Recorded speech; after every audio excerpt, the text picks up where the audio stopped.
Hey, hey, get on the groove. Hey guys, welcome back to Get on the Groove. I'm Sam Lewis and I'm here with Andrew Farriss, just talking about music, life and what's to come next. Welcome back, Andrew. Thank you, Sam. Yeah. In terms of your songwriting, because I'm just curious as to how you go about writing music. Do you wake up and say, oh, I might just write a song today? Or just like before, you were talking about, does anyone have the time? And you said, What? no one has the time anymore. No one's got to watch anymore. Yeah, that's right. So and that's what, a lyric. You tell me what time it is. You know? Yeah. That's right. That's what's happening now. That's the time we're living in. Yeah. You know? And that's, kind of what I get a kick off as a writer, is I like to, to talk about what's going on. You know? And I think, that is, a wonderful thing to be able to do, to share with people. Yeah, no, it is, absolutely. Do you have a process though? Is it, do you wake up and say, I'm going to write a song today? Or do you just wait for the inspiration? Do you need something to kind of spark Actually, ironically, I am a kind of wake up in the morning guy who writes, and a lot of other writers think that's kind of a little weird about me because they don't like to write in the morning, but I love to write in the morning because my mind is sharp, and I generally, I get some of my best work done in the morning, actually. In terms of writing the music, do you sort of pick up an instrument, have a bit of play around and then build on that? Or do you have a clear idea in your mind what you're going to write and then you pick up, guitar or get on the keys and bust something out? Well, actually, I've written so many different ways over the years. Sometimes I'll come up with a riff thing and I'll just hammer that thing until it makes sense to me or somebody else. Other times it'll be about chords and the relationship with the chords. Sometimes it'll be about drum groove. I want to get a certain beat thing going and I know how I want the music to relate to the beat. That's important as well. The tempo of it is I'm very, very fussy about tempos in music, and I'm also, sometimes it can be about the lyric. It's all about, the meaning of the song.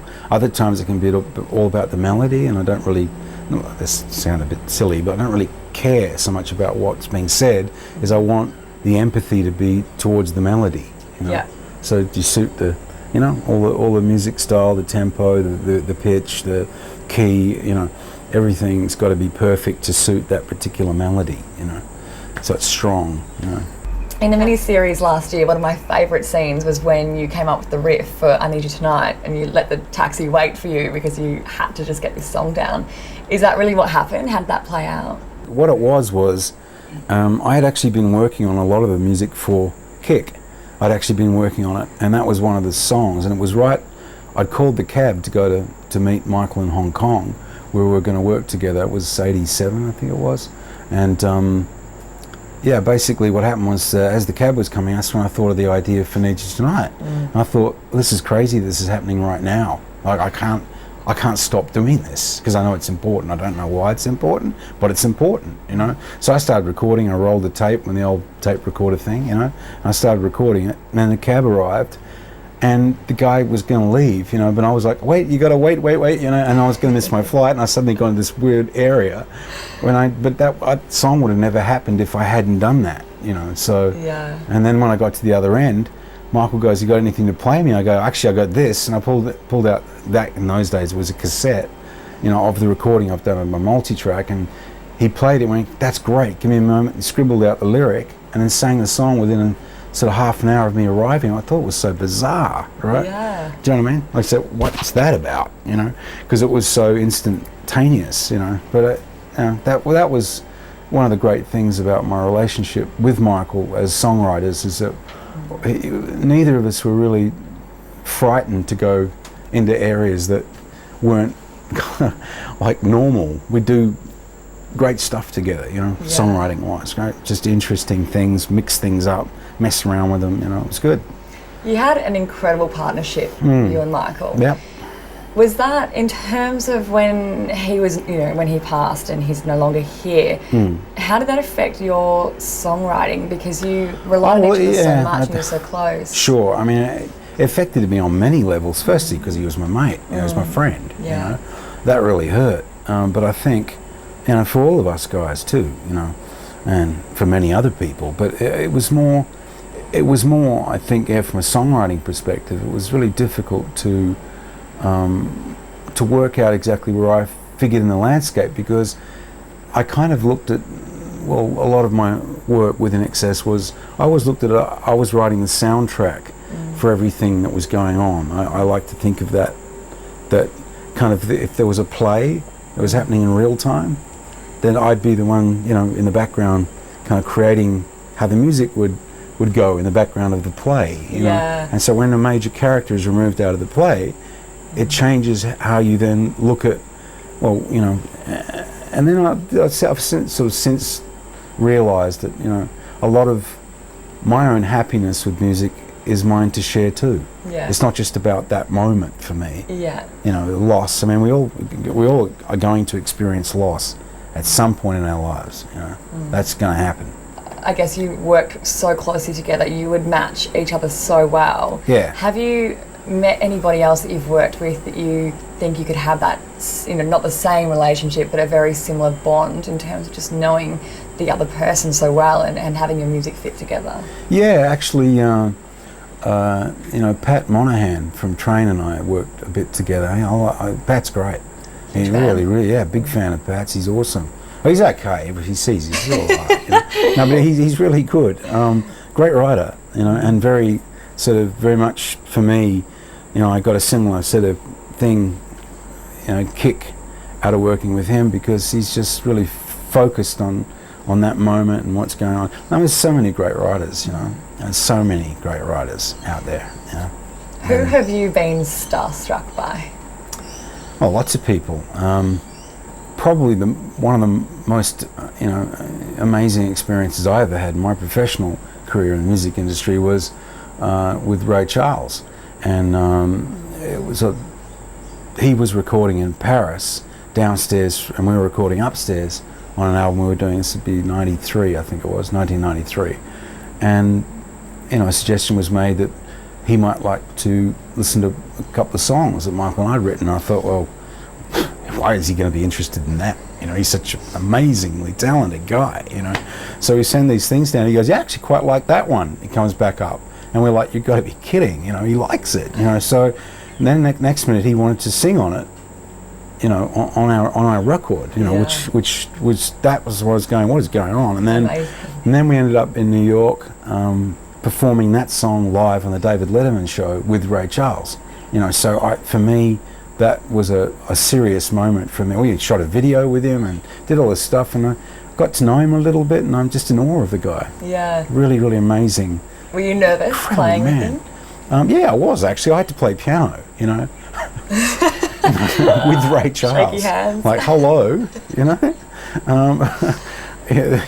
that was tricky. And because, again, he was someone generationally that appealed to a massive, broad range of people from different walks of life. Huge. Huge, and I feel really, really honoured to have been anywhere near the guy. So, what was the moment that you realised how big In Excess was? Well, sure. There's a few moments actually, but I think for me, there was probably two major times where I was like, whoa, what are we involved in here? Was the US Festival, or the US Festival in California, would have been 1983, and we'd only just started touring in America then. And we performed at the US Festival, and there was 250,000 people there outdoors, and we were on that stage. And I thought, I'm on this stage in California, and there's 250,000 people out there, And it was like, and literally everything around me suddenly went black and white. I lost all the colour in my vision. I kept playing, everything was fine, but something about that moment was I just suddenly realised where I was, what we were doing, and the intensity of it all, It wasn't bad, it was just like a epiphany, I suppose, if you like, And the other moment, probably the big one for me as a songwriter, was we'd had a few top 40 hits, which we're very fortunate to have had. But in 1985, I think it was, our song What You Need went top 5 in the United States. And I got a call, someone saying, you must feel really great about that. Must be really excited, must be a really good feeling. And I was feeling really uncomfortable about it. And I was walking around going, why am I feeling uncomfortable about that? It's fantastic, you know? And then it hit me as a songwriter really hard that I went, oh my goodness, I have to now come up with something like that again. Pressure. I have to do that again, Yeah. you know? Because everyone's watching now and they're listening and they're into it, you know, and you go, okay, because that's a whole other level you have to go to. And then so that's why I think Michael was thinking something similar at the time, because the two of us, when we talked to each other, had the same thought. It wasn't so much paranoia or fear. It was like, oh wow, we have to go do that again. You know, when we're talking to us, what does that mean? You know, so we then started, you know, that's where the album Kick came out of, was that pressure, if you like. That's when I really felt it, you know. Brilliant album, Kick. Yeah, well, it had to be, Yeah. see, because that's what I'm saying. You 'Cause had that pressure. the lead up to that was that pressure coming on was, well, this better be good, you know. Because that's what happens. Everyone looks at you, you know, you're in the public eye, and your career thing comes on and they start, you know, racking you up, you know, like a scoreboard in a footy match or something. Well, they were pretty good once, but, you know, it's like, you know, and in actual fact, you know, you've got to do it again, you know. That's the tricky part, you know. Not the first time, it's doing it again, you know. Thank you so much, Andrew, for coming on the show and for inviting us into your home. It's been fantastic. Really appreciate it. You're welcome.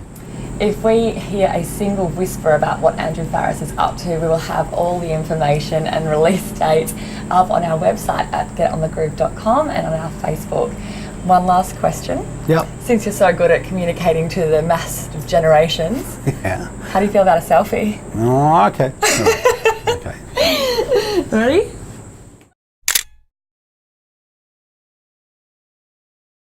Hey, hey, get on the groove. Yeah, it's groovy. Yeah.